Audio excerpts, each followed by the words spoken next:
Bonjour, c'est Anne Guéquière. Alors si ce n'est déjà fait, j'aimerais vous inviter à vous inscrire dès maintenant à notre newsletter Métamorphose sur notre site internet métamorphospodcast.com.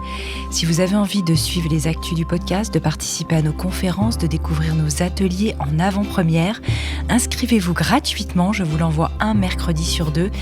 Dans cette newsletter, j'y partage mes réflexions, mes inspirations du moment, mes coups de cœur et je tire quelques cartes de mes oracles. Je vous envoie des sélections de podcasts thématiques. Bref, tout pour continuer à vous mettre sur le chemin de la métamorphose. Alors pour vous abonner dès maintenant, rendez-vous sur notre site métamorphospodcast.com et dès la page d'accueil, vous trouverez un petit encart d'inscription. Merci encore pour votre fidélité et à très vite dans votre boîte mail.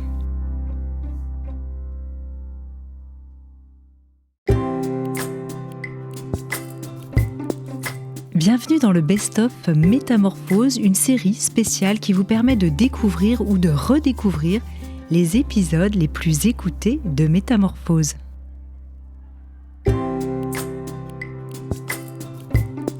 Bonjour et bienvenue dans la saison 2 de Métamorphose, le podcast qui éveille la conscience.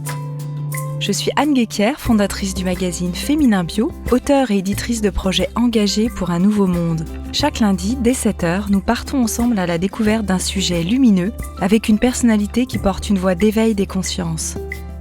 Métamorphose, le podcast qui éveille la conscience. Je suis crevée, j'ai plus de force, je suis au bout du rouleau. Voici des phrases qu'on entend souvent et qu'on prononce parfois. Mais que veulent-elles dire vraiment ? Notre invité du jour est spécialiste de l'hypnose de François Roustan et l'auteur du livre Fatigue et si on apprenait vraiment à se reposer.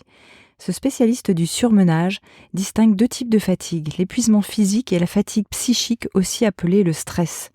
Lorsqu'on est stressé, rien ne sert de se reposer. Un seul remède, changer en profondeur ses croyances et repenser ses habitudes de vie. J'ai le plaisir d'accueillir Léonard Anthony pour un moment de relaxation intense, se libérer de la fatigue pour profiter de la vie. Bonjour Léonard. Bonjour Anne. Alors, dans ton livre, tu dis que la fatigue ou l'asthénie toucherait entre 10 et 15% des hommes et 20% des femmes, c'est ça ?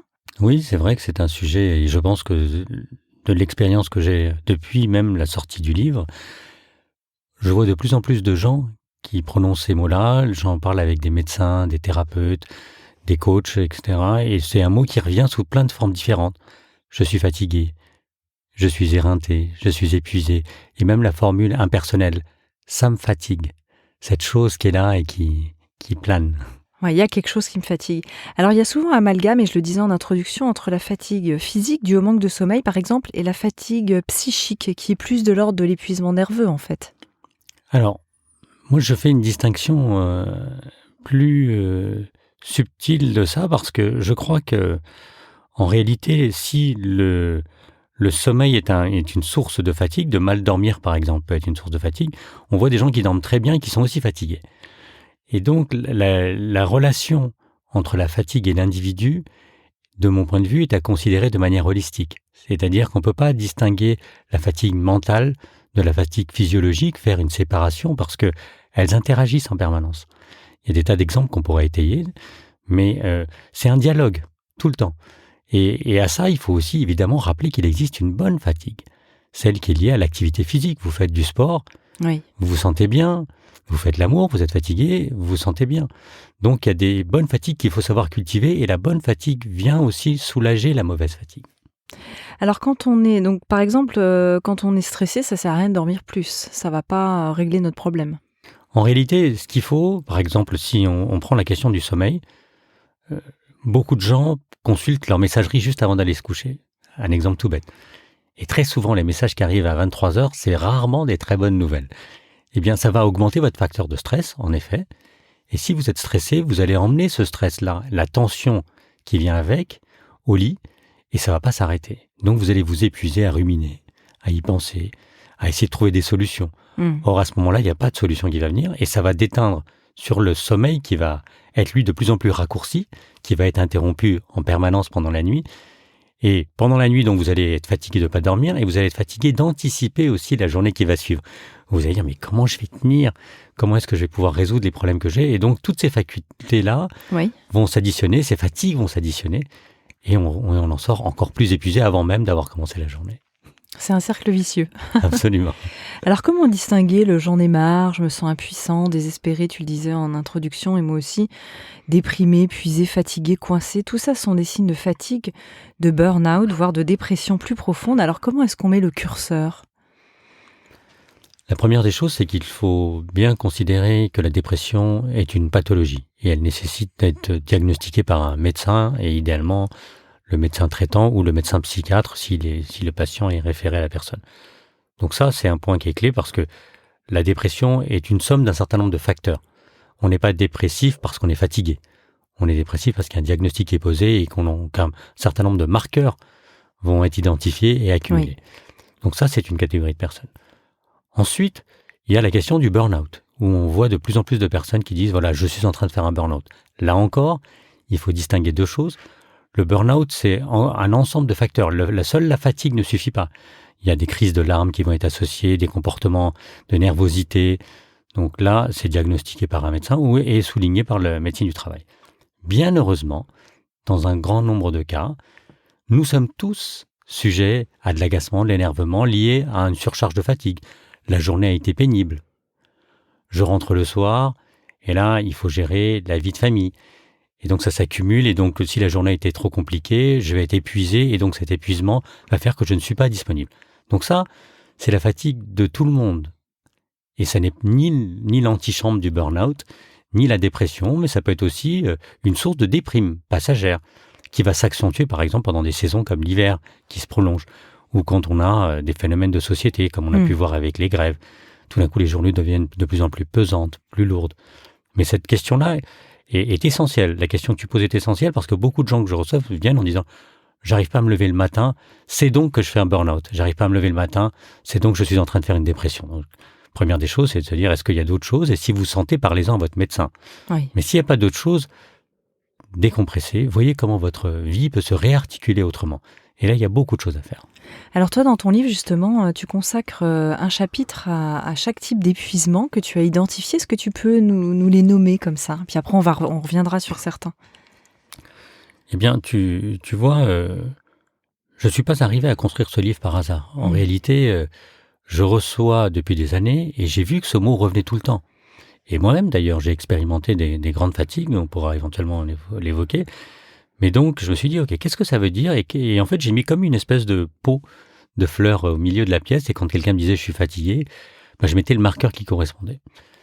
Et j'ai noté qu'un certain nombre de thématiques revenaient très souvent. La première, nous l'avons évoquée il y a quelques instants, c'est celle qui est liée à notre activité professionnelle. Donc, il y a burn-out, mais aussi bore-out, la fatigue liée à l'ennui. Contrairement à ce qu'on croit, ça touche de plus en plus de personnes. Et on parle aussi du burn-in qui serait l'état précurseur du burn-out, voilà, c'est ça ? Exactement. Et donc, c'est un point capital là-dedans.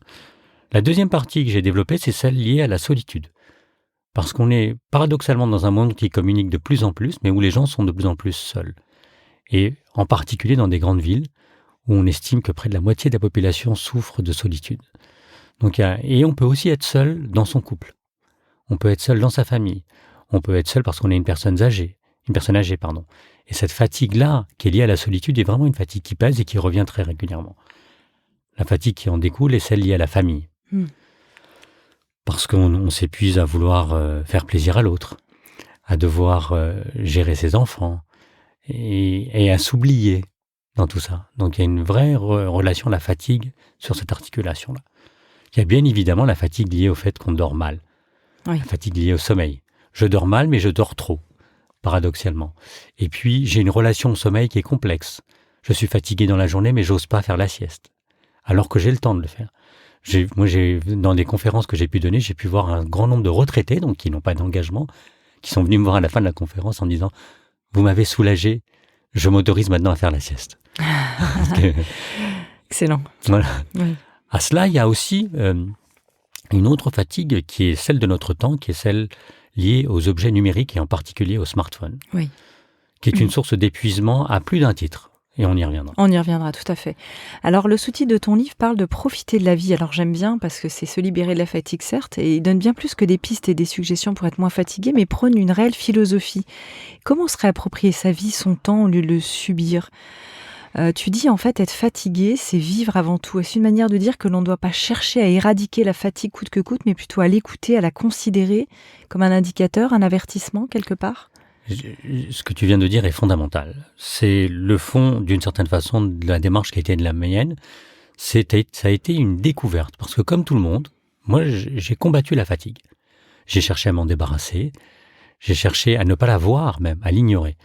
Et à force de faire ça, je me suis rendu compte que je ne faisais qu'une seule chose, c'est nourrir la bête.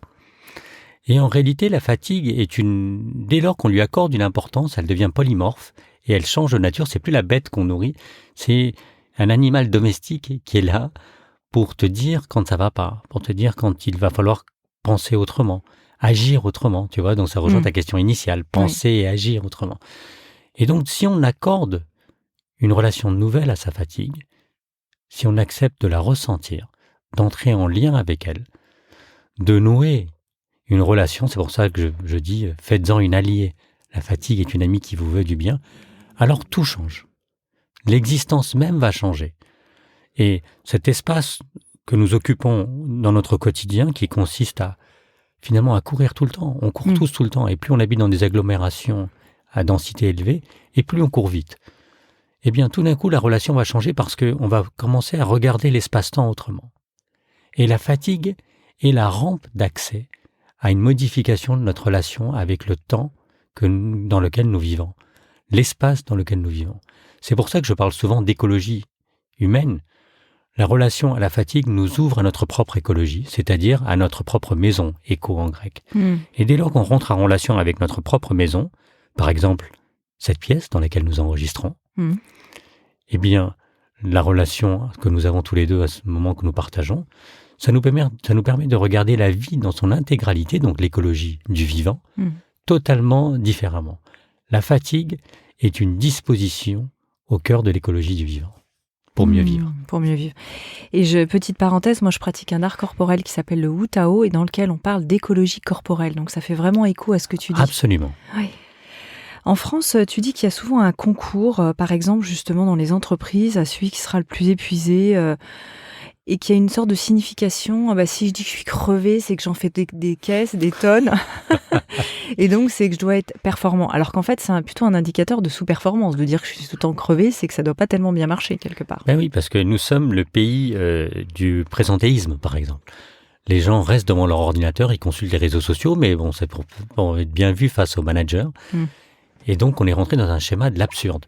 Et même cette relation, par exemple, dans la Startup Nation, où on dit vous allez faire des siestes, on vous organise des salles de sieste, etc., c'est vicié en grande partie à la base, parce que c'est pour que vous restiez de plus en plus tard. Donc, au fond, pour que vous épuisiez encore plus.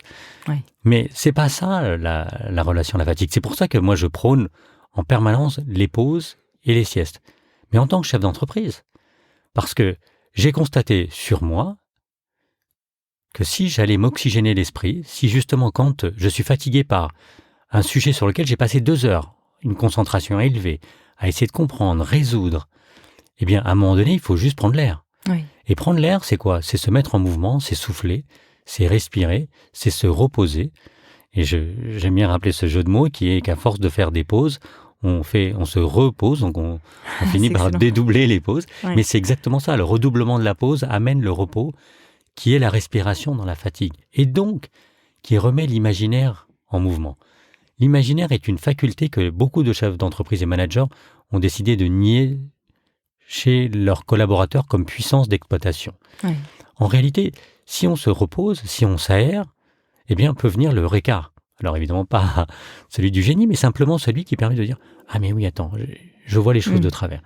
Et ça, c'est une notion sur laquelle je prêche en permanence, qui est de dire aux gens « Laissez les gens, comme vous devriez vous laisser vous-même, entrer en repos pour être plus productif, pour être plus créatif, pour être plus imaginatif, et donc pour être plus heureux dans sa vie. » Oui, bien sûr, in fine.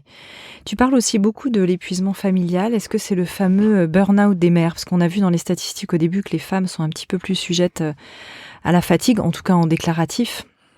Peut-être qu'elles le déclarent plus que les hommes. Est-ce que c'est principalement lié à cette fameuse charge mentale dont on parle beaucoup, et comment faire? Tu parles j'aime bien ce mot, de développer un égoïsme positif? Je crois que c'est la clé. En effet, tu as raison de parler de charge mentale. Alors, On pourrait faire une émission complète là-dessus parce que c'est intéressant de regarder comment elle touche les hommes et les femmes différemment. Mais oui. Oui, je fais pas de sexisme à l'inverse en plus en disant ça. Hein. J'ai bien compris. Toutes les nuances que tu apportes vont dans ce sens-là. Mais il y a une évidence, je l'ai constaté chez beaucoup de femmes qui sont venues exprimer cette question auprès de moi, il y a une notion sacrificielle. Et c'est là où j'ai commencé à construire cette idée d'égoïsme positif, parce que on a cette impression que, par exemple, pour entretenir la relation avec son conjoint, eh bien, c'est en faisant des sacrifices pour lui que ça va améliorer les choses. Donc, je vais laisser passer des choses importantes pour moi, pour lui accorder du temps, pour entrer dans son univers, pour être disponible à lui. Et la même chose pour nos enfants. Et on se dit, attends, la priorité, c'est de l'emmener au conservatoire, à la danse, au chant, à la musique et au sport. Et donc, je vais arrêter de courir si j'aime courir. Je vais arrêter de lire si j'aime lire. Mais au fond, qu'est-ce qui se passe? Quand on sacrifie toutes ces choses-là, arrive de façon inconsciente ou consciente une amertume. Cette amertume vient nourrir notre épuisement, qu'il soit psychique ou encore une fois physiologique, parce que si j'ai l'impression de laisser passer une partie de ma vie, si je mets une partie de ma vie de côté, je vais développer cette amertume-là. Mais au fond, cette amertume-là va commencer par se traduire aussi possiblement par des symptômes physiologiques. Je commence à avoir mal au dos, je commence à sentir ma digestion compliquée, et ainsi de suite. Donc ça veut dire que si j'ai des fragilités quelque part, elles vont s'accentuer. Donc tout ça est extrêmement lié. Et puis, au fond, je ne rends pas service aux autres, à mon conjoint, à mes enfants, parce que la boule de neige ne cesse de croître et l'autre va finir par dire « tu m'ennuies, tu m'agaces ». Et au fond, il va même se dire, lui, tu ne penses qu'à toi parce que tu n'exprimes que des plaintes vis-à-vis de moi. Et des reproches, etc. Et donc, réintégrer des valeurs essentielles pour soi, c'est une rampe pour se libérer de la fatigue, mais c'est une rampe pour nourrir la relation à l'autre. C'est fondamental à comprendre. Et en parallèle de ça, tu soulignes dans ton livre, tu as écrit ce livre sur l'hypnose de François Roustan. Rostand, oui. Non, pourquoi j'ai marqué Rostand et c'est Roustan. Et pourtant, tu dis, nous sommes fatigués du souci de soi. Alors, justement, quelle est la bonne nuance entre l'égoïsme positif et cette idée de cette fatigue du souci de soi permanent, qui serait vu comme une forme de narcissisme, mais pour le coup, peut-être négatif, entre guillemets. Bon, même si le terme narcissisme est mal employé, donc c'est pas une bonne idée de l'employer. D'ailleurs, on en parlera avec Fabrice Midal, c'est un autre sujet. Oui, qui a un point de vue très clair là-dessus. Oui. En tout cas, d'un égoïsme négatif, on pourrait dire. Alors, la question ouvre un débat philosophique. Quand François rappelle cette notion, il la rappelle en lien direct avec la notion de plainte. C'est-à-dire que très souvent, les gens viennent vous voir avec une plainte et s'enferment dans leur plainte. Encore une fois, en reparlant d'écologie du vivant à l'instant. Je vais te donner un exemple très simple. Un jour, il y a un monsieur qui vient me voir et qui m'a écrit un très joli témoignage d'ailleurs, qui me dit je souffre d'un eczéma, ça fait 20 ans que j'ai cet eczéma, alors j'ai essayé toutes sortes de traitements, etc. Il a même fait une thérapie. Et il me vient une question qui peut paraître totalement absurde à ce moment. Je lui dis, monsieur, en pourcentage de votre peau, c'est l'organe le plus grand d'un corps humain, la peau, je lui dis, vous diriez que cet eczéma recouvre combien de pourcents? Alors il me regarde bizarrement et il me dit, je ne sais pas, 7 à 9%. Je lui dis, très bien, est-ce que vous pouvez me décrire où ça se situe? Il me décrit, il me dit, vous voyez, donc ça, c'est épuisant, l'eczéma. Et c'est vrai, l'eczéma est une source d'épuisement. Et je lui dis, mais donc les 93 autres ou 91 autres pourcents de votre peau, comment ils vont? Comment va-t-elle cette peau? Alors encore une fois, il me regarde très bizarrement. Il me dit, bien, pourquoi vous me demandez ça? Je lui dis, non, je vous propose juste de ressentir les 91 autres pourcents. Et donc on fait ça. Donc c'est ça l'hypnose que je prodigue. C'est pas je vais t'endormir et tu vois. Et donc on est dans ce ressenti de la peau qu'on met en relation avec la table et la chaise dans la pièce. La peau de la chaise, la peau de la table. Je lui dis, vous voyez, cette table-là, elle est légèrement abîmée, donc il y a un peu une partie qui est eczémateuse, métaphoriquement. Oui. Et je lui dis, voilà ce que vous allez faire. Donc, tous les jours, vous allez prendre un moment pour ressentir les 91 autres pourcents de votre peau. Pourquoi? Parce qu'à force d'être enfermé dans sa plainte des 9%, il ne ressent plus le reste. Donc, il ne ressent plus l'écologie de son vivant. 3 mois plus tard, il m'envoie une lettre et il me dit, écoutez, si je vous avais dit 7 à 9%, il me dit j'ai arrêté les crèmes parce que les crèmes ne faisaient rien, etc. Il me dit aujourd'hui, je dirais que c'est entre 3 et 4%. Ah oui. Et il me dit je ne peux pas ne pas croire, c'est son point de vue, Oui. que ce n'est pas lié au fait que tout d'un coup j'ai donné de la considération aux 91 autres pourcents. Donc si tu veux, voilà la distinction dans cette histoire. C'est cet homme ne s'enferme plus dans la plainte. Et tout d'un coup, il s'ouvre à l'ensemble. Et quand je propose, par exemple, à une maman qui était venue voir de réintégrer, qui aime courir, qui aime faire des marathons, et qui avait sacrifié, qui ne courait plus, quand je dis réintégrer ça, remettez de l'écologie dans votre vie, remettez de l'égoïsme positif dans votre vie, on s'ouvre à une disposition qui est essentielle à sa vie. Dans l'autre cas de figure, on s'est fermé à une dimension qui était essentielle à sa vie. Donc tu vois, c'est là où en fait c'est sujet, grosso modo, à la situation. Bien sûr.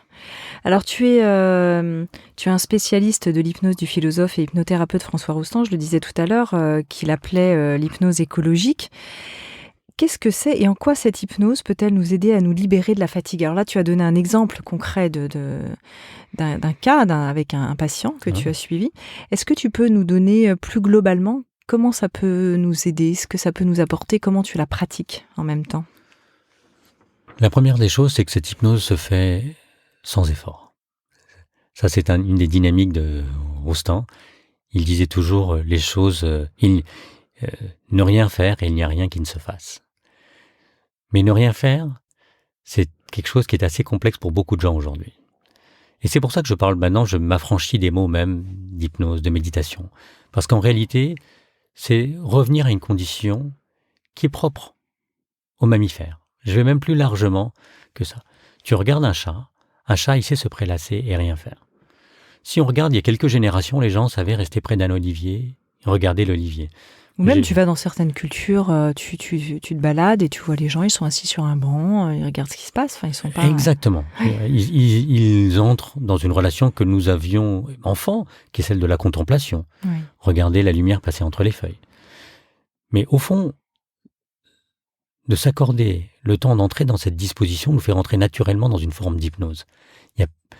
C'est induit. Alors maintenant, des gens viennent voir de plus en plus des praticiens parce qu'ils ont besoin qu'on les aide à entrer dans cette disposition. Bien sûr, il y a différentes formes d'hypnose. L'hypnose médicale, c'est autre chose. L'hypnose thérapeutique, à visée purement thérapeutique, c'est encore autre chose. L'hypnose que je propose dans cette continuité-là, des travaux que nous avons menés avec François, c'est une hypnose qui réinstalle l'individu dans l'environnement. Donc, c'est être capable de sentir tout ce qui se passe quand on se met à disposition de soi, d'un instant, et du lieu dans lequel on se situe. Combien de fois j'ai répété à des personnes qui venaient s'asseoir en face de moi, « Est-ce que vous ressentez votre fauteuil ?» Première des choses, non, je ne ressens pas le fauteuil. Mais donc, comment veux-tu ressentir la manière dont tu es installé dans le fauteuil si tu ne ressens pas le fauteuil ?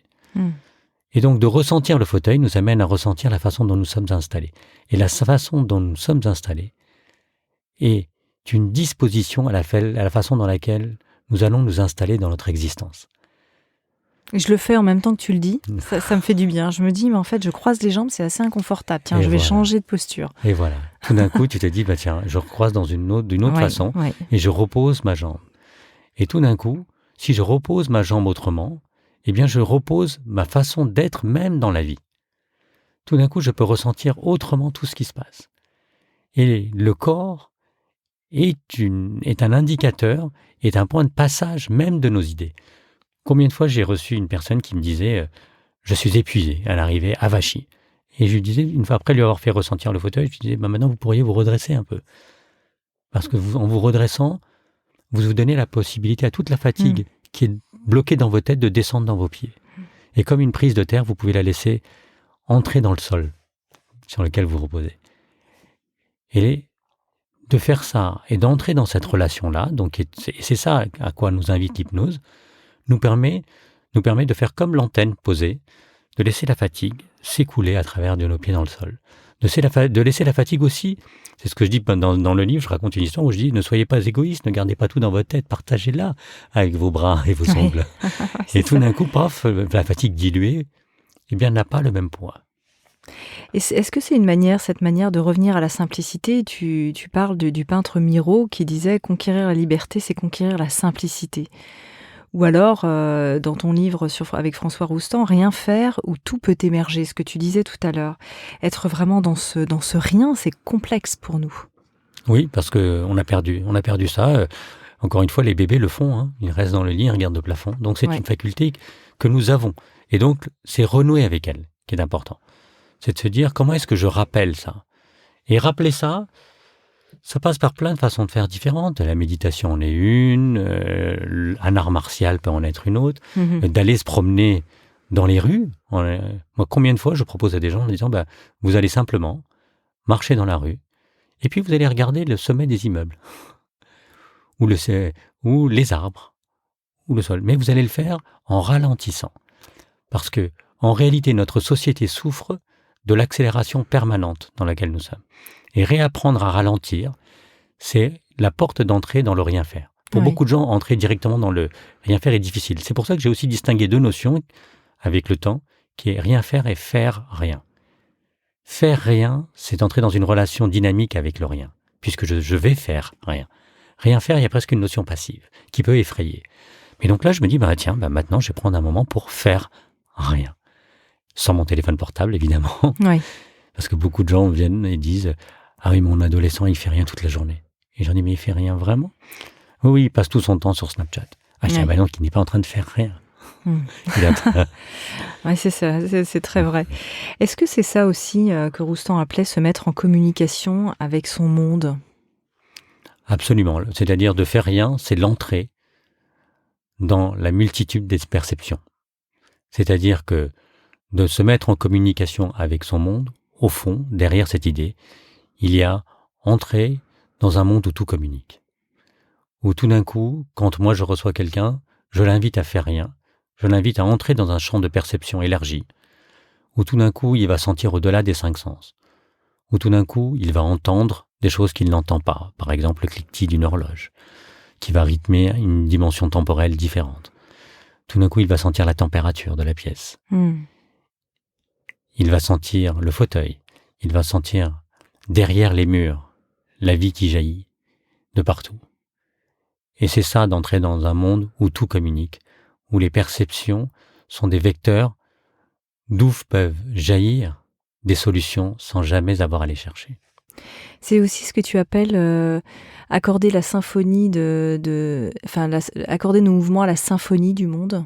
Oui, c'est une autre façon de dire exactement la même chose, tu as raison. Je trouvais ça très beau dans le livre, ces paroles. Oui, c'est pas dénué de mon attachement au langage musical que j'ai passé des années à étudier. Et j'ai participé à un autre livre où justement j'avais écrit un texte sur un concert où j'avais écouté, c'était La Passion sur Saint-Matthieu. J'étais écouté le concert et puis le chef d'orchestre dit une chose qui est fondamentale. Il dit « Je garderai les bras levés à la fin de l'œuvre. Et je vous demande de ne pas applaudir tant que j'ai pas baissé les bras. Pourquoi ? Parce que le silence qui suit la musique fait partie de la musique. Ce rien est en réalité un tout. Ce temps qui va se prolonger, dans lequel vous allez pouvoir faire rien, va vous amener à entendre tout ce que vous avez écouté autrement et va pouvoir s'imprégner en vous. La passion va prendre une autre dimension. Peut-être même laisser jaillir des passions qui vous sont propres et qui n'ont rien à voir avec la passion, au sens biblique du terme. Et cette disposition-là nous ouvre à la symphonie que j'évoque. Ça devrait presque être obligatoire, en fait, pour pouvoir intégrer... Ah, mais je suis convaincu de ça. Et moi, il n'y a rien de plus qui m'agace quand le pianiste a, par exemple, juste même pas enlevé le doigt de la touche. Il reste appuyé encore sur la touche et les gens se mettaient à applaudir. Ouais, comme si on ne supportait pas, en fait. On ne supporte pas le silence qui suit. Ouais. Et ça en dit long sur notre capacité à être en silence seul. Et à notre alliance avec le sacré. Ah ben absolument. À ce moment-là. J'aime bien, tu parles du sommeil comme un organe. Est-ce que tu peux nous en dire un peu plus, en fait ? J'ai trouvé ce passage dans ton livre vraiment très intéressant. Un organe à part entière. Alors ça, c'est mon collègue Adrien Chaboch, qui est médecin, qui m'a décrit ça comme ça et qui m'a dit, il faut imaginer que le sommeil, c'est en fait, lui, il pense des organes pas seulement comme un objet physiologique, comme le foie, le cœur, et il dit, non, c'est tout un espace dans lequel on se développe. Donc c'est un organe au sens où il participe au fonctionnement de l'individu. Et j'ai trouvé qu'il était très juste dans cette définition, Oui. parce que elle nous amène à nous dire, tiens, s'il est essentiel dans notre fonctionnement, comment est-ce que je peux agir sur son fonctionnement ? Comme on dirait, par exemple, sur le foie, je vais commencer à manger moins de sucre, puisque le foie a ce rôle de traiter le sucre, et quand on mange trop de sucre, le foie va pas bien. Eh bien, si je m'épuise toute la journée, si je m'épuise avant d'aller me coucher, eh bien, je vais faire que cet organe va mal fonctionner. Oui. Mais cet organe ne fonctionne pas de la même façon pour tout le monde. Par exemple, moi, j'ai besoin de très peu de sommeil. Mais c'est pas pour autant que je vais demander à ma femme... Combien d'heures minimum ? Moi, 5 heures. Si je dors 5 heures, je suis bien. Quelle chance. J'aurais aimé être de celle-là. Oui, mais je veux dire, c'est pas pour... Mais c'est comme ça, et peut-être que ça sera différent à un moment de ma vie. Mais par exemple, quand je pars en vacances, je dors toujours très peu. Mais il y a une chose qui est fondamentale. Donc, je prends soin de cet organe parce que je fais la sieste quasiment tous les jours. Tu siestes combien de temps, justement ? Entre 5 et 15 minutes, sauf le week-end où je dors à peu près 1 heure le samedi, 1 heure le dimanche. C'est un régal, un délice auquel je ne déroge jamais. Alors justement, tu dis que le sommeil est un moment de vie, pas un moment d'absence. Et tu dis encore, ce n'est pas mourir un peu, au contraire, dormir, c'est vivre encore plus. Là, tu illustres exactement ce que tu viens de dire là. On voit le sommeil comme une perte de temps, mais alors comment faire pour corriger ce conditionnement ? C'est terrible. Ah, c'est assez terrible. Moi, je pense que la meilleure façon, c'est de raconter des histoires. Dans le livre, j'en raconte une qui est celle de Paul McCartney, qui dit que la chanson de Yesterday, texte et musique, lui est venue dans une insomnie. Every Breath You Take, Sting dit la même chose. Et les Rolling Stones, et tout le monde. Il y a des tas d'exemples. Et puis des écrivains vous racontent, pareil, que leur imaginaire se développe là-dedans. Moi, je vais vous parler d'une histoire qui est la mienne. D'ailleurs, moi, j'ai des insomnies très souvent entre 4 heures et 5 heures et demie. Et à ce moment-là, longtemps, j'ai appliqué les recommandations qui étaient levez-vous et puis n'essayez pas de rester au lit. Et alors ça, c'était terrible pour moi parce que du coup, je me mettais à faire, je me mettais devant mon ordinateur, je travaillais, etc. Puis après, vers 11 heures, j'avais un coup de barre monumental et je luttais contre ce coup de barre-là, tu vois, donc dans la relation à la fatigue que je décrivais au début. Et puis un jour, je me suis dit, je vais faire le contraire. Je vais rester et je vais utiliser justement ce que j'avais appris dans l'hypnose, c'est-à-dire de naviguer dans un demi-sommeil. Alors parfois, on peut avoir des idées qui viennent en boucle, nous tourner et des obsessions naissent. Là, j'ai développé des techniques qui m'ont permis justement de m'en débarrasser et d'élucider. J'en parle longuement dans le livre, c'est toute une partie. Mais j'ai aussi développé une faculté à laisser jaillir les choses. Et très souvent, donc je pense à un problème, puis ensuite je vais me promener dans une forêt imaginaire, je vais revenir à mon coussin, dans lequel je me sens confortable. Et tout d'un coup, à force de faire des allers-retours complètement insensés, non objectivés, comme ça, pouf, j'ai eu une idée. Et donc c'est là où, par exemple, une grande partie de mes idées ont jailli pour le livre, où je résous des problèmes auxquels je ne trouvais pas de solution 2 ou 3 jours avant. Ah oui. Et donc, cette faculté de ne pas chercher de solution, d'entrer en relation au sommeil autre, nous permet d'entrer dans un puits de ressources. Et ce puits-là, on n'y accède jamais en dehors de ces moments-là. D'où l'idée aussi, ce que je dis, j'ai intégré la nuit dans ma journée et ma journée dans la nuit, donc dans ces moments d'insomnie. Et bien parfois, quand je fais une sieste de 10, 15 minutes, où je dors pas vraiment, je suis un peu en demi-sommeil, et bien pouf, va jaillir une idée. Et là, je l'explore, et par la suite, et un champ de possibilités, un champ des possibles, est disponible dans ces insomnies-là. Donc c'est pour ça, souvent, je dis à des gens qui ont des insomnies, alors quand c'est pas une souffrance, auquel cas il faut aller voir un centre du sommeil, mais des insomnies passagères qui viennent, qui s'en vont, qui peuvent revenir quelques mois plus tard. Je leur dis, regardez, tout d'un coup, donc on revient à la notion de sommeil comme organe, voyez si vous pouvez pas vous reposer. Là où même ça paraît impossible, dans le métro, assis ou même debout, on se laisse bercer par le métro pour pouvoir, avec les yeux fermés, ça fait toujours du bien de fermer les yeux dans le métro quand il y a plein de monde. Et tout d'un coup là, on se repose. Et si on se repose la journée, l'organe du sommeil, quand on va aller se coucher, est plus disponible pour nous accueillir à l'intérieur. Et si à l'intérieur, tout d'un coup, on a une petite demi-heure où on dort pas bien, si on se braque sur cette demi-heure-là, on nourrit à nouveau la fatigue. Si par contre, j'explore la notion de somnolence, le sommeil va se réinviter plus facilement, ou des idées peuvent jaillir. Ah oui. Alors dans cette idée de performance, on culpabilise dès qu'on fait rien, on a peur de la solitude, on l'assimile à du vide. Mais finalement, ces moments où on peut se consacrer à soi, se retrouver, on peut faire ce qu'on veut au lieu de remplir ce temps de façon effrénée. Et même parfois, quand il s'agit de notre bien-être, on s'en met toujours dans la performance. Là, tu en parles dans le livre, tu dis « je dois méditer ». On s'épuise à trop essayer d'être. Finalement, notre pire ennemi, je dirais pas que c'est nous-mêmes, c'est un peu peut-être fort, mais quand même. Oui, je crois qu'on peut le dire d'une certaine façon, parce que c'est ce qui nous amène à réagir. Oui. Je crois qu'il y a une vraie confusion aujourd'hui entre bien-être et bien-aller. Ça, c'est déterminant. Et Instagram est le média où on peut le voir le plus. Et notamment, je pense à toutes ces jeunes filles qui nous parlent tous les jours du Miracle Morning, où elles se lèvent à 4h30 le matin pour méditer, etc.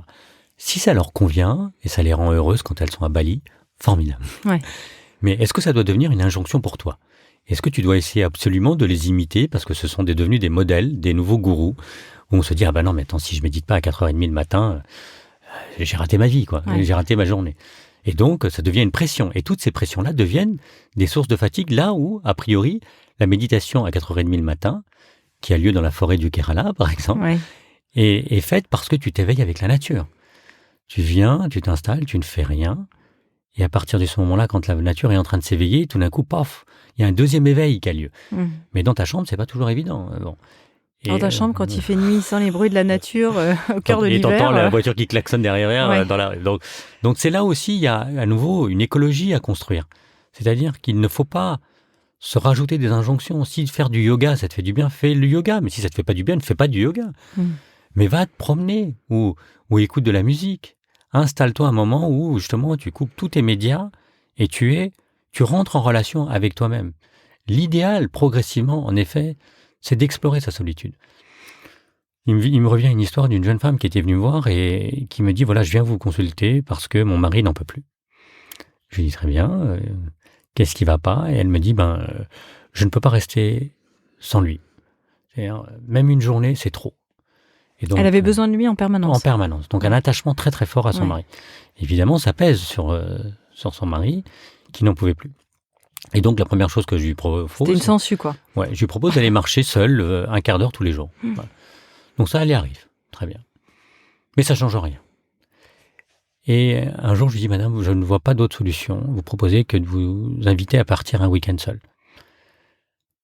Elle m'a dit, mais vous imaginez pas ce que vous me demandez. C'est d'une telle violence. Je lui ai dit, écoutez, j'ai rien d'autre à vous proposer. Sinon, vous voyez un psychothérapeute, il y a peut-être quelque chose à explorer là-dedans. Oui. Et son mari lui dit, écoute, non, tu devrais le faire, c'est une très bonne idée. Et elle accepte l'idée à une condition, c'est que je sois disponible tout le temps. Je suis prêt à jouer le jeu. Donc, je lui réponds au téléphone, quasiment toutes les 2-3 heures, etc. Et puis, petit à petit, elle me raconte toutes les phases par lesquelles elle passe. Elle pleure. Elle a même un moment donné où elle panique au milieu de la foule, parce qu'on peut être seul au milieu de la foule. Mais dans ce week-end, dans cette temporalité qu'elle s'est ouverte, elle va s'épuiser au bon sens du terme cette fois. C'est-à-dire qu'elle va épuiser sa fatigue. Elle va vider la fatigue de cette substance-là, qui était presque toxique pour elle. Et donc, elle va s'épuiser en marchant. Elle marche seule, pour justement ne pas être seule. Et à force de marcher, elle finit par se rencontrer. Et à un moment donné, elle m'appelle, elle me dit « Je suis assis sous un pont. Et je peux rester seule sous ce pont parce qu'il faisait très chaud et il y avait un peu d'ombre. » Et dès lors qu'elle a épuisé la fatigue en allant finalement à sa rencontre, elle a asséché le cœur même de sa plainte. D'une certaine façon, on pourrait dire qu'elle est rentrée dans une hypnose par elle-même. D'accord. En rentrant en lien à cette écologie par le mouvement. Et tout a changé dans sa vie. Maintenant, elle invite son mari à partir. Elle-même part avec ses copines. Où elle n'en est pas au stade de pouvoir partir seule, toute seule, mais elle peut rester seule quand il n'est pas là. Et prévoir des choses. Donc à nouveau, elle s'ouvre à des dispositions nouvelles. Ouais, finalement, elle a trouvé sa voie à travers ça. Alors, ça m'emmène aussi à la question suivante qui est, dans le livre, tu recommandes de faire des petits changements et de ne pas être dans la rupture trop radicale, mais plutôt dans l'évolution. C'est vrai qu'il y a beaucoup d'injonctions. Tu parlais des injonctions d'Instagram tout à l'heure, mais c'est changer de vie, voilà, être un autre soi. Et donc, ça peut être épuisant, finalement. Oui, moi je trouve même que c'est dangereux. Être un autre soi, c'est nier le moi. Et je crois fondamentalement, à nouveau, tu vois, c'est cette accélération. Oui. Le changement doit être rapide. Le changement, c'est maintenant, pour reprendre les slogans.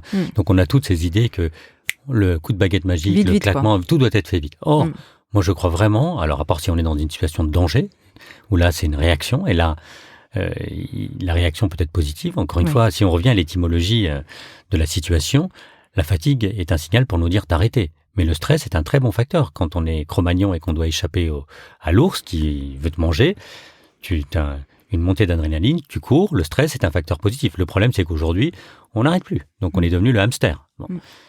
Eh bien là, c'est pareil. On estime que tout doit aller vite, tous les changements doivent se faire de manière brutale. Or, c'est par un processus que les choses peuvent être justes. Et le chemin compte tout autant que l'objectif. Et c'est ça, c'est cette dimension-là qu'il faut intégrer, c'est que je ne cours pas sur une route.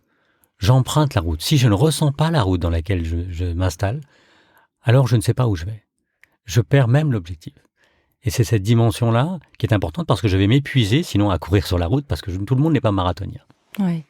Un autre élément dans ton livre, si tu parles du disaster fatigue, qui est vraiment cette capacité maintenant à être hyper connecté et donc forcément en empathie avec tout ce qui se passe dans le monde. On l'a vu avec les événements plus récents, par exemple sur l'Australie, les feux en Australie, sans parler même du 11 septembre, il y a déjà beaucoup plus longtemps. Mais oui, ou les attentats à Paris. Les attentats à Paris, on est immédiatement connecté à la souffrance du monde, au désastre.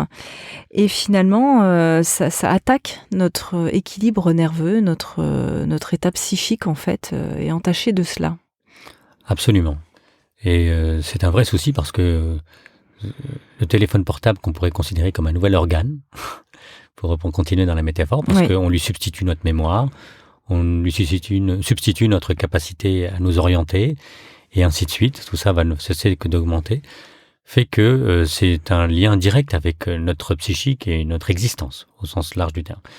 Il y a même des cours de persuasion technologique. Tu en parles dans le livre. On n'aura pas le temps de parler. Persuasion cognitive, où on apprend aux développeurs à comment coder pour tenir les gens en haleine. Notamment le fameux like, etc. Mais c'est un vrai sujet. C'est-à-dire qu'à force d'être connecté tout le temps, et aujourd'hui l'information négative, c'est celle qui paye le plus, parce que c'est celle qui viralise le plus, et celle finalement qui se déverse le plus sur nous. Et que nous acceptons juste avant d'aller dormir, mais aussi toute la journée. Et là, je crois qu'il y a une relation vraiment importante et nouvelle à considérer, et c'est là où je conseille aux gens de désactiver toutes les notifications, parce que sinon, vous êtes en permanence pris dans un maelstrom de mauvaises nouvelles. Mais il y a une dimension vraiment à considérer. Je vais te raconter une nouvelle histoire, je suis un conteur.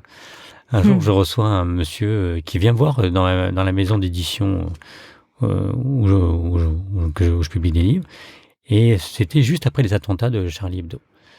Et donc, ce monsieur avait passé toute la nuit à regarder les chaînes d'information continue. Et donc, d'une certaine façon, il s'était auto-hypnotisé avec des informations négatives. Tu sais, c'était des images qui passaient en boucle. Tu avais des images de 15 secondes qu'on revoyait en arrière-plan tout le temps. Donc, il est complètement pris là-dedans. Il vient et il arrive et il me dit je suis complètement paniqué, moi je veux plus sortir de la maison, c'est beaucoup trop dangereux, etc. Et donc là, ça a été difficile, je suis monté dans le taxi, bref. Pour lui, c'était une épreuve. Et pendant qu'il me racontait tout ça, moi j'ai ouvert la fenêtre. Et j'ai regardé par la fenêtre et je l'écoutais parler. Et à un moment donné, je l'ai appelé et je lui dis regarde. Et donc il cherche par la fenêtre, très inquiet. Et il dit qu'est-ce qui se passe? Je dis regarde. Il dit mais qu'est-ce qui se passe? Je dis dis-moi toi. Il dit rien. Je dis voilà, rien. Justement. Et tout d'un coup là, il est juste sorti de cette hypnose. Ouais. Tu l'as déconnecté, déplugué de la matrice de l'hypnose, de ces images. Et donc, c'est vraiment une chose déterminante parce que nous allons être de plus en plus connectés, c'est inévitable. Et la définition même de l'être humain va probablement changer et devenir homo numericus. Si nous n'apprenons pas à trouver la bonne relation, moi je ne suis pas anti-technologie, je m'en sers, alors nous allons dénaturer ce qui reste de l'être humain relié à l'existence et à la vie. Oui. On arrive très proche de la fin de ce podcast. J'ai encore 2 petites questions. J'en aurai plein d'autres, certainement, mais en particulier. J'aime bien ton passage aussi sur les masques. En fait, c'est épuisant de jouer un rôle, peut-être le fait de ne pas voir nos masques et de tout le temps répéter ce même rôle qu'on joue de soi. Je pratique aussi, je suis proche d'un art qui s'appelle l'art de la transanalyse où ils disent « ce que je joue de moi ne se joue plus de moi ». J'aime beaucoup cette C'est très phrase. fort. Ouais, c'est très fort.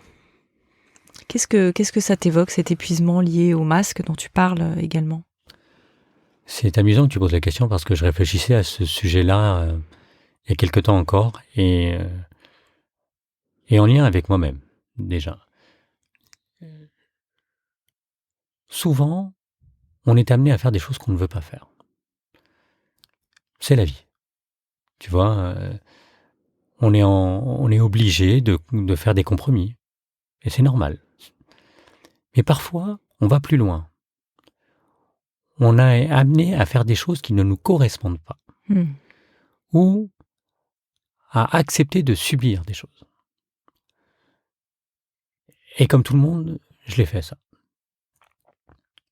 Mais aussi, paradoxal que ça peut paraître, et je peux imaginer que des gens qui m'écoutent se disent « c'est très bizarre ce qu'il est en train de dire », à force d'explorer une temporalité où je rentre en relation avec moi-même, où je me mets aux dispositions de tout ce qui existe, parce que la vie existe, eh bien,